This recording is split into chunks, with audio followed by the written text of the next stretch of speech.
Hello everyone, this is Adam, and I am here bringing a bit of a opinionated video, but I think I had a brainwave when it came to this kind of video idea, thinking I could turn this into a series which I can post on my channel. That's what I will do. So what I'm actually doing is that I'm going to be going through each series of Beast Quest and highlighting the great points from it. Uh, and whilst I have voiced my opinions negatively on some parts of it, there are high points in every series of Beast Quest to the point where there are good aspects to look for in each part. I will mention some cons, but I'm giving each series of Beast Quest their moments in the spotlight to kind of show my appreciation for this series and why I continue to read it despite being well over the age recommendation for it and being a 22 nearly 23-year-old man and still collecting these books. But I think the best way in which I can start off this series is by talking about which series of Beast Quest I believe is the best of all of the seasons. Now, now with this is opinionated, so your opinion may be different, but the thing is, was trying to think how to word this. Was my opinion on my favorite series is what it is, it doesn't mean that it's the best series.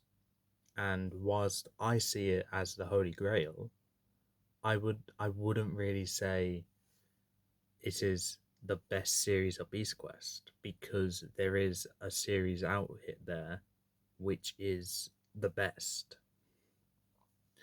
And when I say the best, I mean it has consistently great beasts, a fantastic story that is like an up and down roller coaster. It shines a spotlight on a side character, but also one of the main characters, which is normally shafted by Tom. And it brings back a great villain, has a great climax at the end, and fantastic fights in it. And if it's not obvious already, in my opinion, the best series of Beast Quest, the one which I generally believe with 100% of my mind is made for the fans. I am, of course, talking about Series 24 Blood of the Beasts, with Electro the Stormbird, Fluga the Sightless Sliverer, Morax the Wrecking Menace, and of course, Kroko the Father of Fear. Now, I could have started this series off talking about Series 1. I will go through each series numerically after this one, but I feel like I had to start off with what I believe is the best series. Think of it as a retrospective video on each series of Beast Quest. So this is going to be my updated review on these books as well, so don't worry. Now, we'll start off going through this series. We'll start off with Electro the Stormbird being the starter. This book takes place probably a month or so after the end of Series 23, where Tom's golden armor's been... Hold on. Spoiler alert. So, if you haven't read this series, please don't watch this video. But if you don't care about spoilers, then by all means, watch this video and see why I believe this series the best. But it starts off with Dowtech rebuilding, reforging Tom's golden armor. And when Tom puts it on for the first time in front of the city of Avantia, I believe it is, he gets corrupted and the golden armor turns black. Almost like evil presence has overtook him. He's been possessed. That's when Rhea comes out, the returning villain, last seen in series 22, and takes Tom to Pylorus, which is this realm, to battle Beast. Elena and Daltek follow suit with, I think, um, I think the animal companions. Not sure. Context: I haven't read these books recently, but I my memory on them is not great, but still quite fresh in my mind to the point where I feel like I can talk about this series and just hype it up. So they're in Pylorus throughout, and they go round Pylorus like any other series of Beast Quest, battling one beast after the other. Starts off with Electro, goes to Fluga, goes to Morax. It goes from, I believe, a pyramid to a cave to a jungle, and throughout the entire time, Tom is on the villain's side, which has never been done in Beast Quest before, where Tom is a villain at the start of the series. That's something that remains constant throughout Series 24. Tom is the villain working for Rhea. He has this moment of humanity where he saves a monkey's life or tries to break out of it, but ultimately it fails. But you can see that Tom is fighting. Alina and Daltek are following Tom and Rhea to try and save Tom. And whilst they are ultimately unsuccessful, I feel like having the spotlight focus on Tom, on Alina, and Daltek be more of a vital character actually makes this series enjoyable, because you're not following the same guy that you've been following for the past 23 seasons. You're following his best friend who just wants to save him, which I think is great. You got Electro here as the first beast, a very strong starter. Has not very many great abilities. That's probably the only flaw. Other than that, I see Electro as a great starter, and actually, um, on a story perspective, quite enticing, I guess. Then we move on to Fluga. We got Fluga, the shrimp beast, I believe it is. Uh, and whilst Tom shows that shred of humanity in there, during the fight, of all people that finished Fluga, it's Daltek.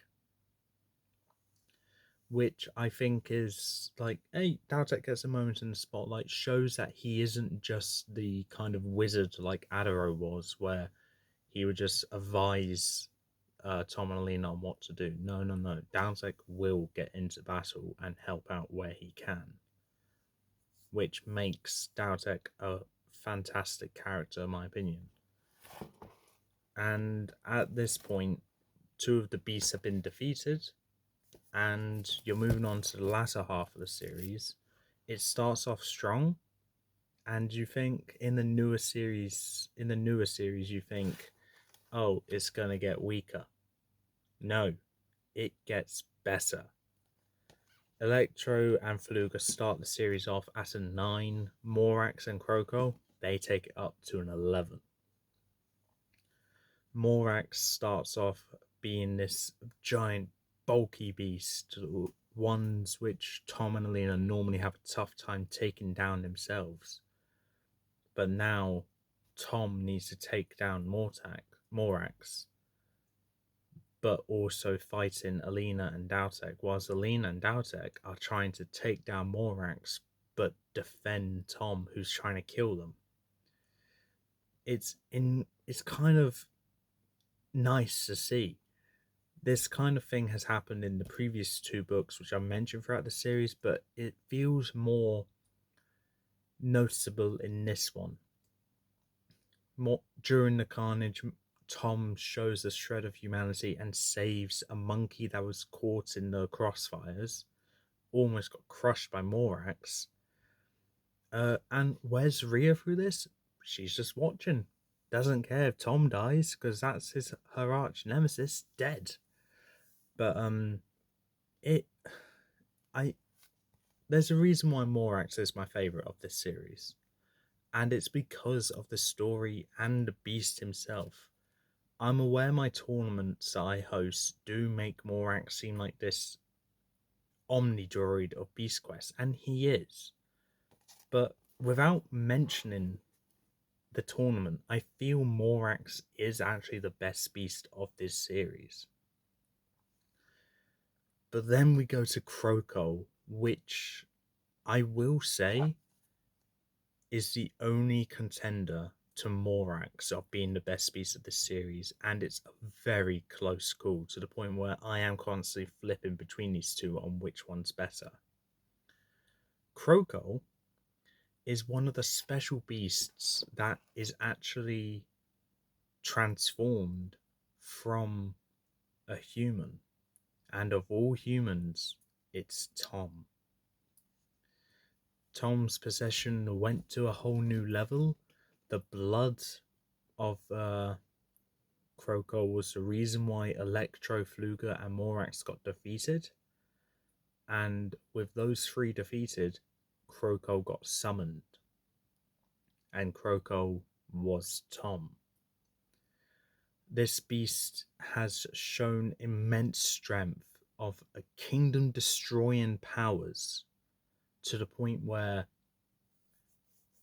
Alina and Nautek don't really know how to defeat this beast, and they're just able to apprehend it. How Kroko gets defeated is by the mind, where Tom defeats Kroko from the inside.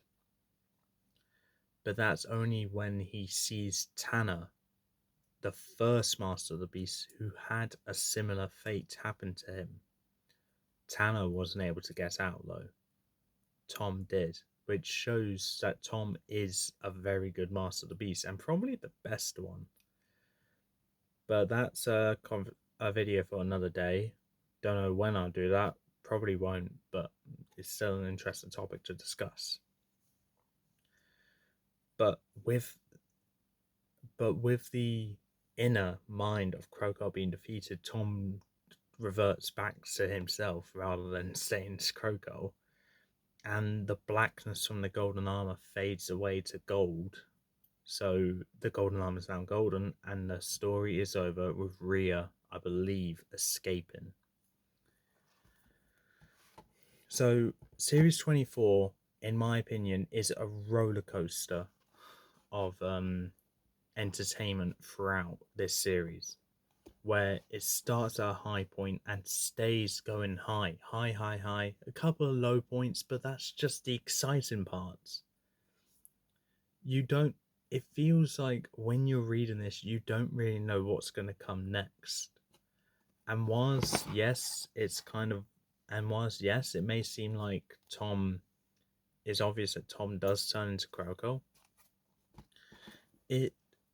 I wouldn't say it should throw you off the book, because if you predicted it, that means that, hey, you know what you're expecting, but do you know what you're actually expecting? Like how this beast's going to be fought, how this beast's going to lose, so on and so forth. Did you expect Tanner was going to be here? No. I feel this series was fan made for the people who stuck by Beast Quest and read this entire series. It kept collecting the books. And if there's any series which I feel like was made by the authors to as a kind of reward for the readers for sticking by them for so long, it has to be Series 24. And I know what I'm going to title this video. So to answer the question, what makes a perfect Beast Quest series? I would say it's meeting requests that's been begged for by fans. Because, hold on, each of these beasts have aspects which fans adore.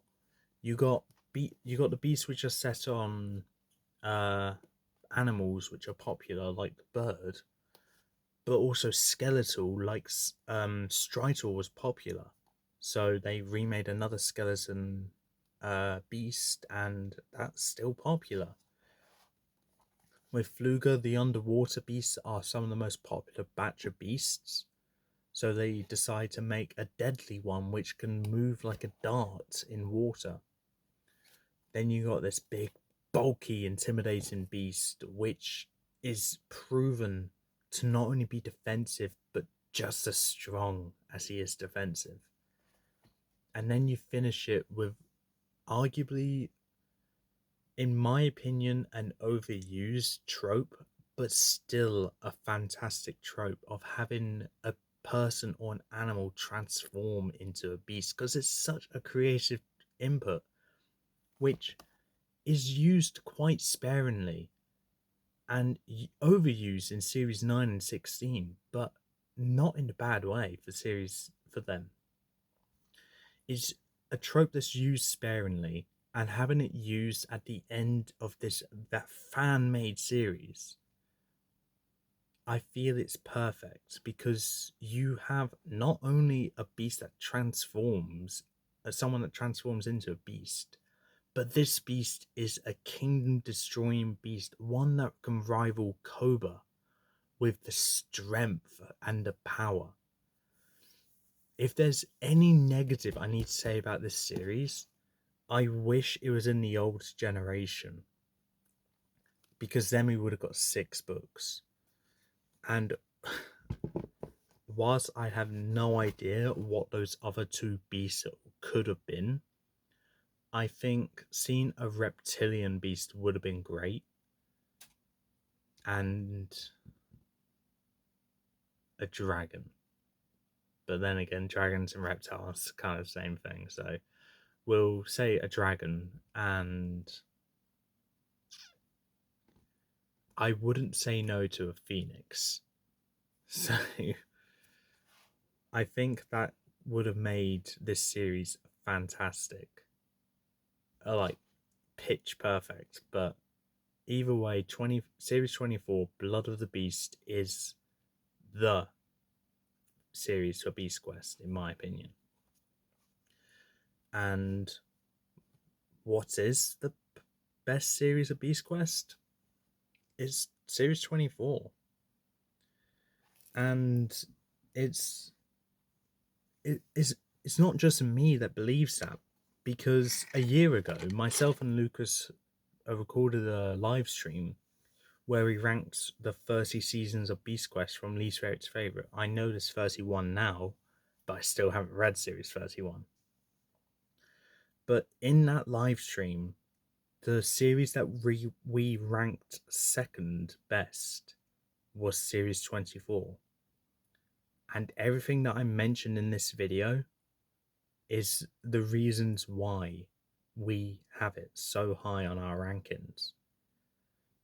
I feel if Jack Griffin read this series, I don't know if he has or not, I wouldn't be surprised if his opinion's the same. If his opinion's different, if anyone's opinion's different about this series, I would love to hear from you. I'd like to know why this series isn't perfect to you.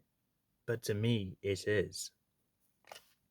Whilst it's not my favourite series, and it never will be, I will happily say that if Beast Quest was to end in the new generation, I would have chosen Series 24 as the perfect end, because it's the perfect series. So I can go on for ages on why Series 24 is the I can't talk now. I can go on for ages about why Series 24, in my opinion, is the best series. But if I do, I feel like I'll bore some of you to sleep. So with that, I'll end it by saying that whilst all these beasts are fantastic and the story is overarching and great, it's a great thing to say that the worst book of this series is actually book one. So it starts off great, and it's still the worst book. Fantastic to hear. But with that being said, that is all for this time. If you liked this video, if you think this is a good idea for a series to where I can shine a spotlight on each series of Beast Quest and why it's good in its way, then please comment, encourage, like say that you want to see this, because if you don't, then I probably won't do it. I want to feel like I'm doing a series or a video that I know people will like. If I don't get the kind of comment saying, "Oh, this is a great idea," then I'm probably not going to do it, because if people won't watch it, there's no point in making more. I learned that my Nuzlocke, which is why I don't do Nuzlocke anymore. But anyway, before I keep going on, that is all for this time. If you like what you saw, leave a like, leave a comment, don't forget to subscribe, press the notification bell down the corner below. If you got anything else you want to add on about Series 24, please mention it, because I feel like I haven't even scratched the surface of what this series has done. But with that, I'll see you next time.